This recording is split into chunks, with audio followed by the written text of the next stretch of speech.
Hey, I'm Nomad, host and creator of the Career Musician Podcast. I've had the honor of working for what I call the ABCDs of the music biz. Aretha, Barbara, Beyonce, The Biebs, Celine, and David Foster, the hitmaker himself. We have a special guest, John Mlynczak, president of NAMM. Now, if you're not familiar with NAMM, you're gonna wanna be. NAMM simply stands for National Association of Music Merchants. What does that mean? Basically, all the music gear that you use to create your beautiful tunes on a daily basis. This is the chance for all those musical instrument creators to come together on an annual basis and jam. It's a convention where all of these companies come together and you can walk the floor, so to speak, to check out everything that they're creating, all the new products and what they do. On the business side of things, this is an integral part of the industry.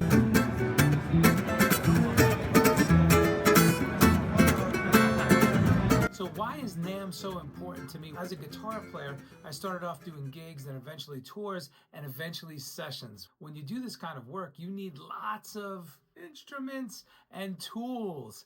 And it's really hard, especially when you're starting out, to just start buying gear, right? You can't do that. But what we do want to do is develop relationships by going to NAMM. Okay, we want to cultivate these relationships with music gear manufacturers and start developing an ongoing rapport to say, hey, McPherson Guitars, I love your instruments. I would love to play them. Is there a way we can work out a deal? Guitar player, bass player, drummer, singer, horn player, string player, producer, composer, you name it. There is a fit for whatever it is that you do, and you can cultivate these relationships at NAMM. And that's where John really comes into play. And this episode, you are not going to want to miss. Trust me, John breaks it down from A to Z as to why NAMM is important, how to navigate NAMM as a music maker, an artist, a musician, and finally, how he unites all of these different fronts to come together and create an amazing experience for everyone. In this episode, we're joined by Erin Workman, Vice President of LACM, Los Angeles College of Music, which I have just joined forces with to bring you live episodes of the Career Musician Podcast. Welcome to the Career Musician Podcast in conjunction with LA College of Music, LACM. We are so glad that you joined us today. How did you get acquainted with music? When did the music bug bite you? The bug bit me at birth. I think I've been musical since I can remember. Musical family, just everything I could put my hands on that made sound was fun.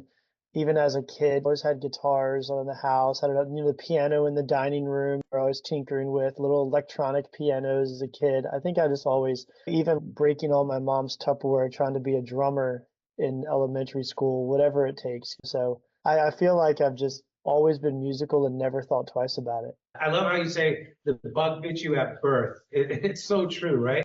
Once it's there, you can't run away from it. Now, reading a little bit about how you got your start and everything, I noticed you studied trumpet. Any other instruments, or was that your primary, or tell us more about your skill set? Yeah, I've probably played guitar as long as I could hold a guitar. I minored in piano a little bit.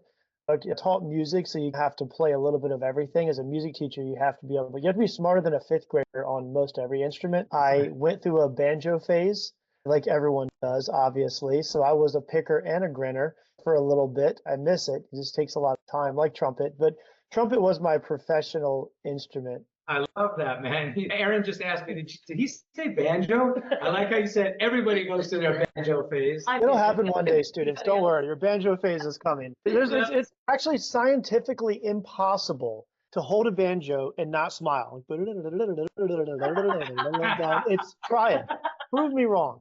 I think you're right. As a session guitarist, I have a banjo in my studio. And anytime I pick it up and start picking and grinning for my wife and daughter, and come on, man, that's awesome. All right, listen, it's really cool how you have this diverse musical background with all these different instruments, all these different skills. And then you said, okay, I'm going to take this really seriously and I'm going to further my studies into higher education. What was that transition like? Was there ever a moment when you're going from high school, getting ready to go to the collegiate level and thinking, oh, wow, maybe I should do something else? Or did you just always know, no, I'm taking music to the full tilt? Oh man, what a good question. Yeah, there was a moment when you're talking about that second master's in educational leadership. I was like full on from birth till I got my master's in trumpet was nonstop. I want to be a musician. I want to play. Elementary school, what class are you excited about? Oh, we're going to music class. I love it.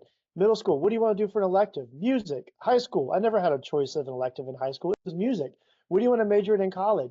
I'm going to do music. I'm going to play. I got a music ed undergrad. Played. What do you want to do for masters? I'm going to go do more school. I'm going to go to Louisiana. I'm going to play trumpet. It was nonstop. And I went straight into, I started teaching and playing. And it was like, that was it. It was just like, that was the focus. I never actually knew what I was going to be when I grew up with trumpet. You figure out over time, you could play in the symphony, you can teach lessons, you have a day job teaching because nobody needs trumpet at 9:30 a.m. on a Tuesday. So you got to do something in the morning. They need it at like 9 p.m. on a Thursday or 7 p.m. at the wedding on a Saturday or at the symphony gig or at the show on Friday night. I feel like I just went headfirst into playing, teaching, gigging, teaching all the time. And about 3 years into it, there was something about education. I love teaching, and I just missed learning because you get out there, you're no longer in school and you're out in the world. I just wanted to do something else. And I forget what actually drove me, but I just said, you know what? Eventually, if I'm going to rise in education, I should probably get certification for administration. So I went back and did a degree and got certified to be a school principal, which would have led me to be arts administration, supervisor of arts for a district or a state. There's a credentialing piece that you had to have. So I figured I'd get the credential to have just doors in the future. And it ended up opening doors in the music industry, which is great. That's incredible. I love especially that you had the foresight to say, let me go ahead and do the education aspect for the degree. Now, that's so important for someone like myself. And I know Aaron and I have talked about this quite a bit in class. This is something that you guys will be dealing with in the very near future or as you continue along your path. I did not. So we have somebody like John who pursued his education degree, someone like myself who did not and just went right into the workforce, the job force, working as a professional musician, a career musician. John, what do you think the pros and cons are of that? Because what I love about it that you did also, you have the education and performance degrees. So you understand both aspects. What are the pros and cons from your purview?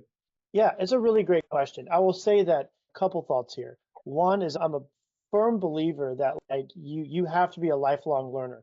I finished college after a 4-year degree. I had a college degree, a little bit of student loan debt, and was I prepared to do anything? No. Did I know how to learn? Did I have a foundation on which to build on? Yes. But you leave school with a foundation on which to build your career. And I think there's a couple paths because I can tell you a lot of lessons that I learned by gigging, a lot of lessons that I just went to learn on my own. I excelled in marketing. I ran software teams. I didn't go to school for marketing or software. I learned it. You learn it on the fly. I think there's a couple things that first of all, you're a lifelong learner no matter what. There are certain degrees where you have to be credentialed. And if you want to teach, you have to have a teaching license and you have to go through a school to get one. Do you want to be an administrator? So there's licensure pieces to it, of course, that are important. So if you're in a career field where you need licensure, get the credentialing. Don't let a stamp on a paper slow you down or prohibit you from doing something. I think the other thing that's really important is that what you pay for in school, like why go to school? Why go for a performance degree? Because I'll tell you one thing, me walking into a gig with my trumpet and saying, look, I have a master's in trumpet performance, hire me. They don't care about the paper. They care what comes out of the bell. So why do it? Because I believe what our institutions do for us is you're paying for access and acceleration. You're paying to be surrounded by people who care about your well-being, to get private lessons, to get access to experts, but it's up to you to take advantage of that. I think you go to school to accelerate your learning and be surrounded by people who are going to give you a curriculum and a structure in which to learn, but it doesn't mean that it's going to happen if you just sit there. You have to take advantage of that access just the way you have to take advantage of being on the gig and learning from others around you. You have to pull it in. That old school thing, if you see the image of the head open and the teacher pouring in knowledge, that's ridiculous. You have to pull it from, it's up to the student. You got to get out there, you got to pull the knowledge out And you can get it from school and you can get it out in the real world. You get it everywhere you can. I love that. Well said, my friend. Well said. I always like to say that whether you do or don't, time still goes by. Mm. And essentially, that's what you're saying. You have to take the initiative to bring that learning upon yourself. You have to pull it out of yourself and make yourself do it. So I love how you did that from an early point in your career. Erin Workman is the VP over here at LACM, and she is responsible for helping me pull this off today, because I have to be honest, John, I've had this on the books for a minute with Megan, and then all of a sudden this morning it dawned on me at 6 a.m., why don't I do the interview from school? So I text Erin, and she made it happen just like that. So, in true showbiz form, everything is last minute. Let's make it happen. Here we are with Erin. So Erin Workman, John Mlynczak. Hi, John. If you wouldn't have told that story, I would have thought this was planned the whole time. That's the thing about show business. That's the best thing to say when you come off stage, just like we planned it, right? No Just like we disclaimers, rehearsed. right? I pulled it off. Hey, John, good to see you. I think we met last year at NAMM when you had probably first landed. And then, of course, a few conversations with your lovely wife. So I was curious. We have a lot of students here. Most of them have heard of NAMM, but maybe don't really understand the full scope of what the organization is, what it does. Maybe you could talk a little bit about what attracted you to take this role, being that it's slightly different than the performance side, although I think we're going to get into it. I love all your education roles at manufacturing companies, at schools. You have such a vast history of weaving education into the entertainment side. But do you want to just speak a little bit to NAMM and what you're doing there and how they can get involved? Absolutely. So NAMM is the National Association of Music Merchants, and we are the largest global trade association for the music products industry. And so at our heart, our mission is to strengthen the music products industry and promote the pleasures and benefits of making music. So at the highest level, my job is to lead an organization to figure out how to make every company who makes, sells, distributes, teaches, and quite frankly, uses musical products in their day stronger and united globally. And it does sound incredibly daunting, and it is, and that's exciting. So we are a trade association that is responsible for uniting an industry, and that's a really important piece of what we do. And we do that in a couple of ways. Everyone knows us for the NAMM show, which is the largest global gathering of the music products industry. We'll have over 130 countries represented in Southern California in January.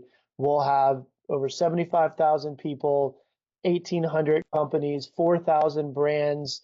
Everyone in our industry globally is here to meet and gather. And that is one of the most important things we can do for an industry, is unite them together to kick off our year, to help businesses grow, help companies gather, help companies network, and help companies launch products. We create a demand and we create a platform for companies to launch their brands and their products and get more eyes on their products in that week than we can the rest of the year. So that's a big piece of what we do.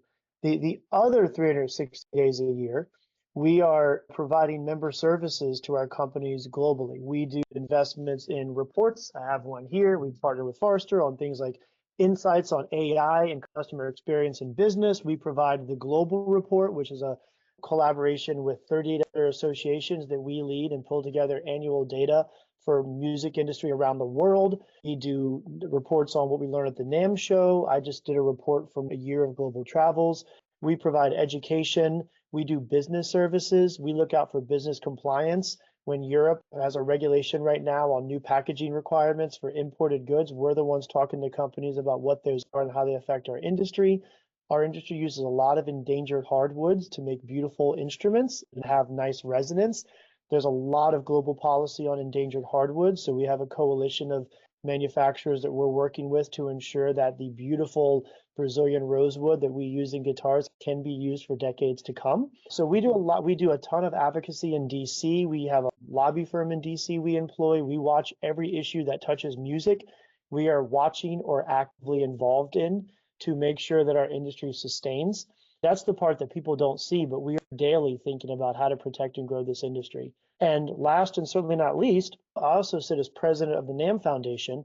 We operate a 501c3 charitable foundation. As a nonprofit on the NAMM side, every dollar we earn every year is invested into the foundation where we reinvest into creating more music makers globally. So we strategically find other nonprofits and other partners who are out there doing work that creates more music makers across the entire segment of all industry segments across the lifespan of learning. And we reinvest in those to grow music making globally. And we find that's the big cycle. So our foundation creates more music makers across the world. Our member services makes the businesses in music stronger to support those music makers. And the NAMM show gathers the leaders of our industry annually to kick off the year to make a strong and successful music products industry. Did you all get that? Is everybody following, tracking here? This is really important. I want to bring up an aspect for working musicians such as ourselves, and even when you're still in study, the idea of uniting people together to do anything. How many here of you are in a band or have been in a band? How hard is it to get your band to meet every week on a consistent basis to rehearse? It's not that easy, right? So John, talking about uniting these global manufacturing moguls, really, right? That's not an easy task. Do you find that once you got into the NAMM position and okay, now I'm really getting acclimated to the situation, what are some of the things that you relied on to help pave the way, help figure out this path for yourself? Yeah, uniting, I'm glad you picked up on that, because that's what we do. That's what associations do. Every industry has an association, and somebody needs an association to step out and say, hey, everyone, we're stronger together. And that's what NAMM does for the music products industry. And also uniting competitors. We unite competitive manufacturers. We unite competitive retailers. In the days of online selling, 50 years ago, your local retailer had a circumference.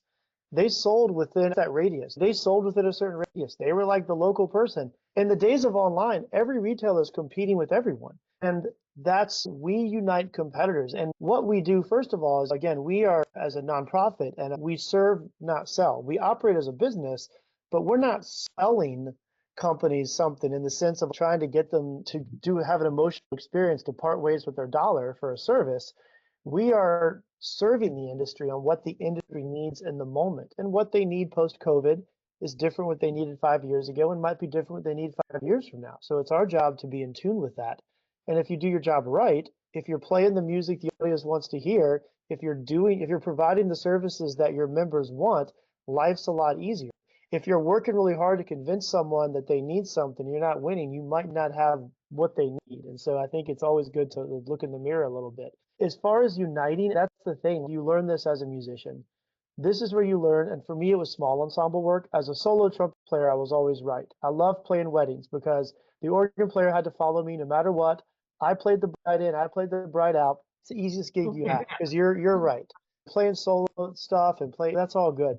When you play with an ensemble, it's a very different experience. As an orchestra player, you do what the conductor says. That's your job. And actually, I was such a good trumpet. I guess there's any trumpet players out there. The conductors always loved me because they always give me virtual high fives. They're always like, just like that. I was like, great. I must be doing well because they're giving me high fives. But in a small trumpet players, I get that joke. But in a small ensemble setting, you have to, like, in a jazz group, that's when you really learn about collaboration and uniting. And like, you're playing with folks, and you have to, like, understanding that the audience's experience is based on the vibe and the feel and what you're producing as an ensemble, and playing into that is the key lesson. And that's what we have to do as an industry. Nobody wants the one hot shot in the ensemble making everyone follow them. They want to feel that the group is phrasing together. There might be 6 ways to phrase that melody, but the fact is, if you just do it the same way and agree on it and shape it together, the audience hears cohesive ensemble. And so you got to get out of, the tuba player's playing slow, the trumpet player's playing this, the horn. No, I wouldn't mind. You got to play the ensemble. And I think for us as NAMM, we have to play the industry. And what we were as a trade show in 2020 and what we are in 2025, it has to be representative of what the industry needs right now. And so you have to know the players, you have to know what's going on in the markets, you have to know what's going on globally, and you have to adjust every time and make sure that getting everyone to like vibe together is way more important than having everyone follow you. And I think that's why I love this role. I think that's why in our industry, like I'm convinced you always have to have a musician in this seat because you have to understand that we are an industry that at the end of the day, yes, we have the problems of every other business. Yes, when the economy's down, our product sales are down. People don't buy a third guitar when they're counting pennies to put fuel in their car. I get that. They also don't buy a luxury watch, they don't take vacations, and they don't refinance and buy new cars. It's okay. So yes, there's things that affect everyone, but there's something really special about the music industry. You have to know why we're special. In fact, I'll go on a rant. I think for any student, you have to know what your unique value proposition is. You have to separate, yes, we can all do the same things that everyone else can do. That's fine. And that's important to know. I think it's really important to know why you're special. And I think it's equally important to know why you're not special. You're not special because you got a gig. You're not special because you showed up on time. That's the expectation. Everyone can go. You're not special because you play guitar. Everyone in Nashville can play guitar. What makes you special? What makes you unique in the industry? You have to do all the things that don't make you special at the highest level, but you have to figure out what can only you do. And I found my niche as a trumpet player, but we find our niche as NAMM. We have a lot we can do. We are a global association. We could do a ton, but we have to focus our work on what only NAMM can do. What can only we do as the Global Trade Association? We're the only ones that can go to the East and talk about why an industry needs something. We're the only one that can go to the government and have conversations on behalf of an industry. We're the only ones that can unite competitors on stage. I led a session in Nashville in July at our NAMM Next event. I had the CEO of Taylor Guitar, of Martin Guitar, and the CMO of Gibson Guitar on the same panel. And they thought it was why, and there's a picture on the website now of them high-fiving and hugging because we found what unites them. And the two things that unite our industry that make people put their competitive sales down is support for future music makers, creating a more musical world. Everyone agrees that we have to create more music makers and quite frankly and literally create more customers in the future. And everyone agrees that we need to grow our industry's workforce. And so the NAMM has a robust consider a career in music campaign to grow the workforce of our industry. And we have a really robust foundation because that's what unites people. Yeah, man, that's on point. Okay, so I want to unpack some of those elements there, and I want to start with the common conception of the industry is shrinking. Now, how do you feel about that notion, first of all? The industry is shrinking, like you said, the access is widening because now it's global. So remember, back in the day, you go to your little local music store on the corner that served that community, like John was saying, that small radius. But now everyone, whether you're a mom and pop or a full-blown corporate retailer, serves the same community on the global market online. However, it seems to be less interest of our youth getting into music as a profession. We've heard about guitar manufacturers saying that their bottom lines are shrinking because of this. That's just one example. As the industry so-called shrinks, A, do you feel that's accurate? Not true, accurate. And B, how has NAMM dealt with that? Obviously, COVID and what it looked like before and now after. So I know, sorry, that's a kind of a three-way question there. No, it's a fair question. Our job is to make sure we as an industry make good decisions to grow an industry. So I think shrinking, growing, it depends on what you measure and who you ask. So if we could go out there and count music makers in the world, I would place my bet on growth. I'd put all my money on growth because when the world was cooped up, scared of an unknown virus, stay home, don't even go out, it's unsafe to walk on the street, they did two things. They bought Pelotons and guitars. So the desire for music making and health overall, you attribute physical health and like health of your soul. Those are the two industries that boom. The desire to make music is incredible. Now, did our industry move more product in 21 and 22 than it did in 23 and 24? Sure. Are we bigger as an industry now than we were 10 years ago? Yes. So we also have to look, we're in the middle of a century blip on our radar. A century from now, people are going to look back in the history books and say, and then there was COVID and everyone bought instruments, then no one bought instruments. Then they went on the used market and everyone freaked out, and then all was well again. So, it's going to be summarized in 2 paragraphs in a book, or no, there won't be books a century from now. It'll be summarized in 10 seconds of thought and implanted microchips 100 years from now in your brain. But we have to recognize what we're going through. Now, I don't think we're creating less music makers. I think we're creating more. The potential of getting more human beings to invest in becoming a musician and playing music for fun is enormous, and incredibly optimistic about it. So I think that's where we have to stay true. Now, are retail sales in our industry less? Are there less quantities and revenue products moving through traditional music retailers? All data points point to yes, there are less. And I think what we're seeing is not a shrinking of our industry, but a specialization of the retail channel. And it's really important. By the way, we're not the only industry. This is another area where we say, are you special? Sorry, you're not, boo. You're not special about this one. Because when Walmart and Kmart started selling bicycles, bicycle shops, the under $200 bicycle at the bicycle shop plummeted. It doesn't exist. Bicycle shops are specialized. They're for people that want specialized service and gear and really want that level of thing.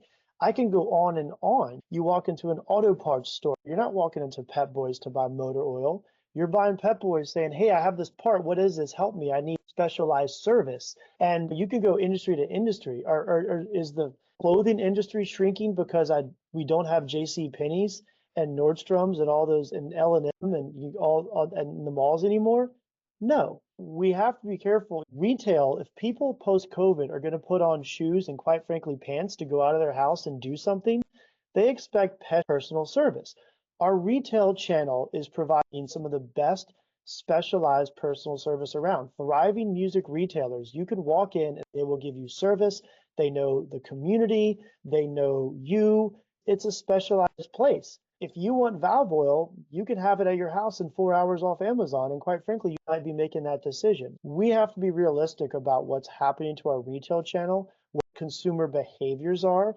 We're usually the industry that's the last to see change than other industries. So we have to look into the crystal ball that is every other industry that's gone through this. I think music making is thriving. I think the distribution of purchasing is changing. I think consumer expectations based on everything else they buy are affecting the way they buy products. I see our retail channel becoming increasingly specialized in providing the best service around. And I do see a more musical world ahead. I love how you're affirming your serve, not sell motto. That's fantastic. And as musicians, as independents, what John is saying here, it's a specialized service, and we have to be able to identify our own unique qualities and skill sets so that way we can add value to our clientele, right? And that's what John is echoing here in the serve, not sell. And yeah, man, spot on.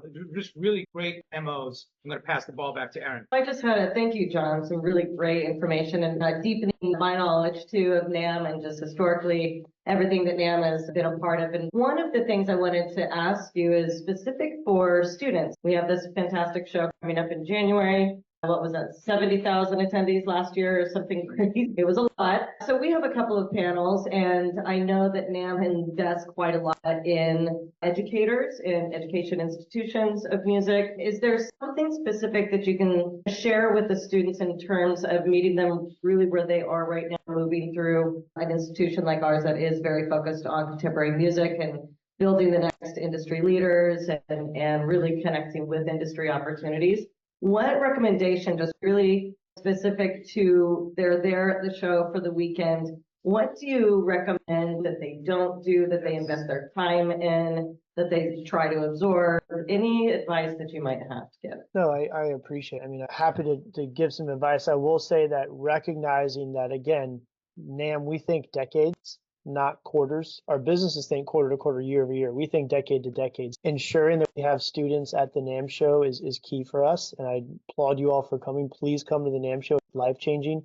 We have some tracks specifically outlined for event technology, pro audio, business, entrepreneur. A new term I heard today, artificial intelligence, how there's artificial creativity. We have a whole artificial creativity track. Just talk about how that affects. That's the new one for us, but we're leaning into innovation. We have to build the next generation of workforce. And so if you're at the NAMM show, I'll tell you, if you'd have asked me when I was in college if this is what I'd be doing 20 years later, like there was no idea. But there's just, our industry is really great in that career standpoint, we're not a ladder. And there's some, and if I want to be a doctor, I have to get this, I have to go do this thing, I have to go do a residency, I have to get this degree, I have to pass this. If I'm gonna be a lawyer, I'm gonna do this, I'm gonna be a paralegal, I'm gonna be a JD, I'm gonna be this, I'll make partner one day. There are industries that are ladders. If I'm gonna work in finance, there's a ladder, right? Our industry is not a ladder. Our industry is like a rock wall. You can go left, you can go right, you can go up, you can fall off all the way to the bottom and start again. You can hang out for a little bit, rest your arms, and then come back. And sometimes you just have to jump and hope you grab the next thing.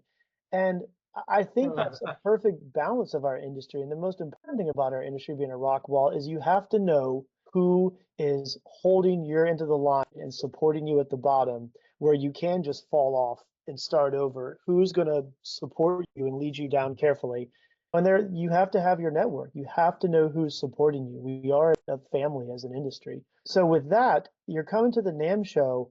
I would say if you're trying to figure out where, even if you think you know where you want to go in this industry, there's probably areas you didn't even know existed. I would scope out everything and be like a sponge. I would, obviously you'll go through the schedule and you'll go to, and you'll see the sessions you want to go to, but you have to spend half your time in areas that you do not expect, that you don't know. What is a pro audio? What is a Dante training? What is a artificial creativity? Go and check this out. What is a session on marketing for a retailer? How does a retailer have to market? Oh, what is consumer experience? I would check out everything and just get a broad perception of what our industry is. I think that's taking advantage of all the education is key.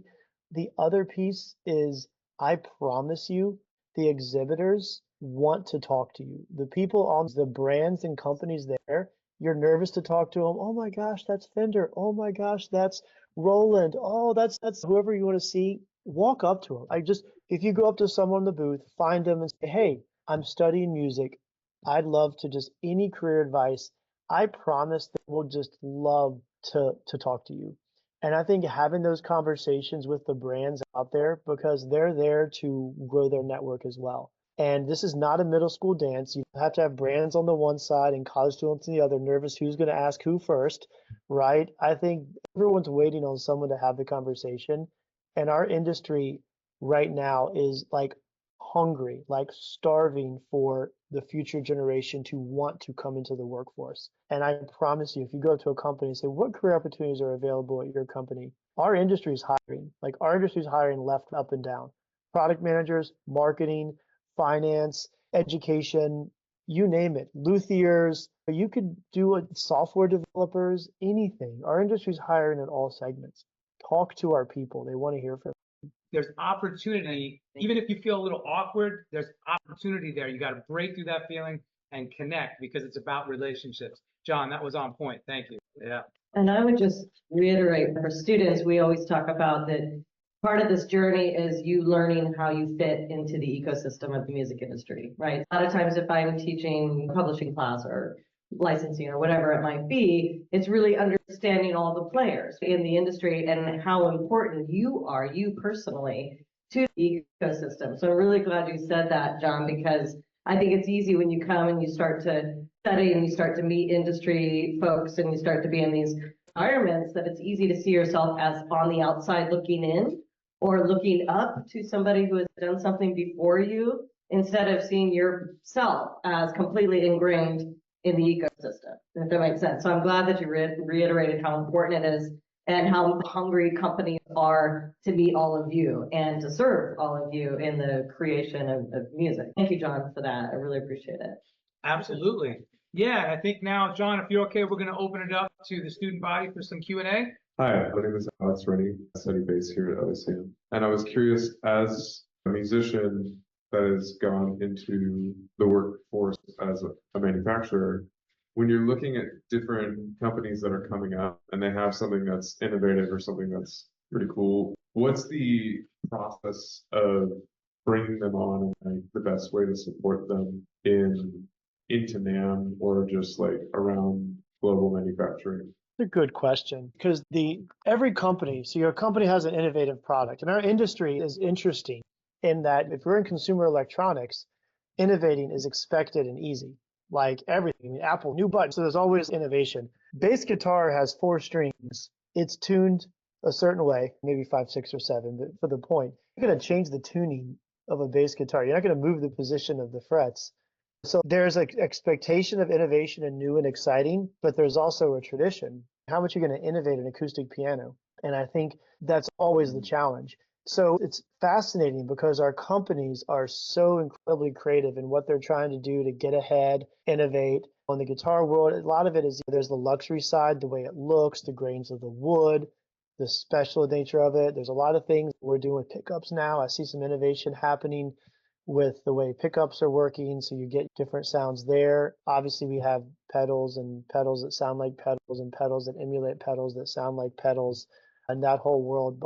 What we have to do, and this is what's always a challenge, Alex, your question is actually quite difficult to answer. We get companies all the time. I want to exhibit at the NAMM show. First time. I have a new product.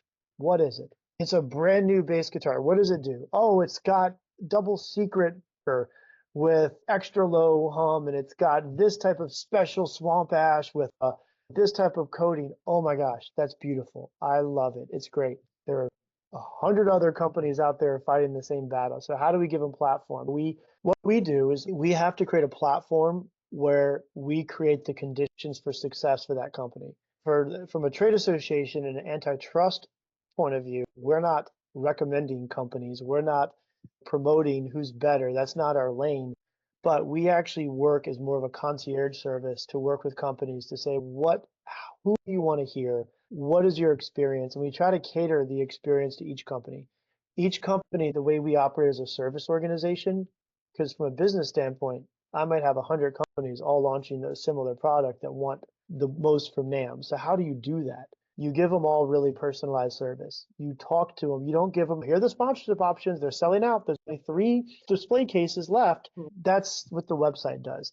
We have a model of, we have account executives that talk to the company about who is your need? Who is your niche customer? Oh, your bass is played more in metal. Okay, that's interesting. There's this type of customer that's more interested. That's cool. Maybe we can here's a place where you might be better sponsored here. Maybe collaborate here. Or maybe you could have this type of artist do a showcase over here. We could get you an opportunity. We try to just make companies feel like they're making the most out of their investment and getting personalized service. I think that's really important. I think the other piece that we think about constantly is our job for manufacturers. Our job is to get influencers, buyers, artists at NAMM. Like, I believe you should be able to throw a product in the middle of the Anaheim Convention Center in January during a NAMM show. It gets picked up by 500 outlets. Like, we have to create so much natural buzz that just by walking in the NAMM show, you get exposure. That's why people pay a lot of money to fly and send people out and invest in building booths and all of that. We have to have 5x ROI. I call it like 5xers. We have to have 5 times ROI just for being there. And then we deliver personal service for people to find their niche after that. It's a good question. It's a hard question to answer. Thank you, Alex. Thank you so much. Anybody else? There's got to be some more questions. Come on, step right up. Don't be shy, Eli. That beautiful baritone voice of yours. Hello. Hey. Starting at like the ground level, average Joe off the street, how would you go about networking? 3 or 4 tips and tricks just to start. It's a really good question. Joe on the street. Obviously, first impressions are really important. And I'll tell you, like, you can go a long way with confidence. I'll tell you, when people walk up to me and put their hand out and say, hi, look you in the eye, say hi, when I do this and I'd like to learn more about that. that's a big step. A lot of people are shy, they're nervous. Our industry is very much relationships. You don't know someone, but I'm telling you, it's just like performing on stage. We're all musicians. You got to go out on stage, you got to sell it. You got to walk up to someone and sell it. And I think if you feel like, especially as a student, I don't have anything to offer, I don't have experience, I'm new to the industry. Guess what? Our industry is absolutely craving the next generation of workforce right now. So you have an in. Your in is, hi, my name is John. I'm a college student. I want to learn more about the music industry. I want to work hard to create a more musical world. And I'd like to talk to you about what you can offer to help me out right now. That is a commodity that our industry wants. And I think a lot of people just miss that opportunity just to be honest. And I think we said something earlier, just being real. People recognize real. So don't feel like you have to sell yourself as something you're not, or you have to have a gimmick. I think people recognize real in a really good way. And then don't be afraid to ask for referrals. This is like the traditional Zig Ziglar sales cycle. Prospect, close, ask for referrals. Don't forget that very important step. But is there anyone else I should be talking to? That's a really good question to ask people. Because especially at the NAMM show, because that anyone else is literally there. You want to break their ice with confidence and just your true self. And you also want to ask for more referrals. And I guarantee in a couple of hours, you'll have a list of people you should be contacting. Pull up in the app, find them, go to the booth, build your network really quickly. Yeah. And what's great is John mentioned the app makes it really convenient now to keep track of all your networking, all kinds of information. So it's easy. Thank you. Any other questions? Come on, don't be shy. Hey, John, I'm a music business student here at LACM, and I'm curious, as someone who's held various leadership roles in educational organizations, what do you think are some of the key challenges that face us as students, and how do you recommend we mitigate those challenges moving forward in today's industry? Yeah, key challenges as students. I do think there's always that, because you have what I see with students, what I felt when I was a student too. You have incredible drive, incredible ambition. You haven't been jaded by experience, but you don't have experience. I think the first thing is understanding that you do have a value to our industry. And I think it's easy to have a lack of confidence because I'm a student, I need to break in, I need something like that. And there's a lot of truth to having experience and having made the mistakes other has before. But at the same time, when I see young people interviewing for jobs or students, I see ocean of opportunity. I see a value, especially now, because we're in a generational shift right now. And then I know like, oh, Gen Zers versus boomers and all the stuff that's all that. But there is definitely a generational shift right now. And there's a value in the workforce and a value in our industry of, hey, you're the next generation. Embrace who you are and say companies want to talk to you. I think people want to hear from the next generation from your perspective, but also someone that has an open mind. So number one, start out with confidence and just embrace that you do have value as a student, as someone that can look with fresh perspective from a generational lens that, quite frankly, I think other people have trouble looking through. I think the biggest challenges that we're going to face in the next decade of music making is I do believe that we are right on the edges, or probably like deep into a real generational perception shift around music making, and that we have to embrace change in our industry in a really rapid way. And I think if I was a student going into the industry, I would really be an advocate for embracing and helping companies be on the cutting edge of change, because when you've done something the same way for a long time, it's really hard to change. It's also hard for a company or a musician or someone who's done the same thing for a long time, and that thing might be shrinking 3 to 5% a year.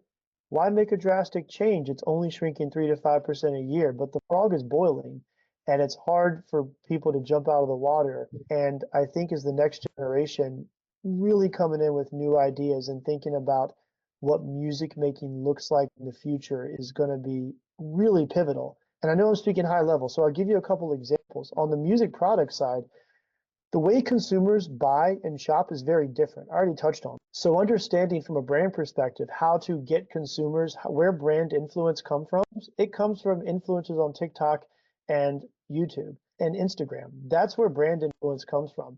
And we have to really embrace that change and understand that's the channel you invest in to create brand influence. The point of sale might be different, but the point of sale and influence is not in the same place anymore. So I think that's a really valuable lesson. If you're a music producer and your aspirations are to work in a big studio, $200 interface and a $500 microphone, you can make hit records in your bedroom. Bedroom producers are a huge piece right now. So like, how do you embrace that change and what it's going to have on our industry? If you're trying to get music on Spotify and get music out there, I forget the stat, but I think 100,000 tunes on Spotify a day or something. You can make a song and get it on every major streaming service in the same hour if you want to. So what's the value of a label? What's the value of the independent artist? That's what we're trying to figure out. Technology is changing things rapidly, and your value as a student is being the next generation that's going to figure out and embrace innovation in the world at which we're living in now. And I think you'll have incredible value in helping companies and services across our industry embrace that change when it's really hard because they've been in it for 30 years and it's hard to admit that things are very different. Amazing. Hey, we have to wrap. John has a busy schedule. Thank you so much, John, Mr. John Mlynczak. Man, Thank you, John. we really appreciate it, brother, and we'll be in touch for a publication of this episode. Appreciate all of you, and I will see you all at the NAMM show.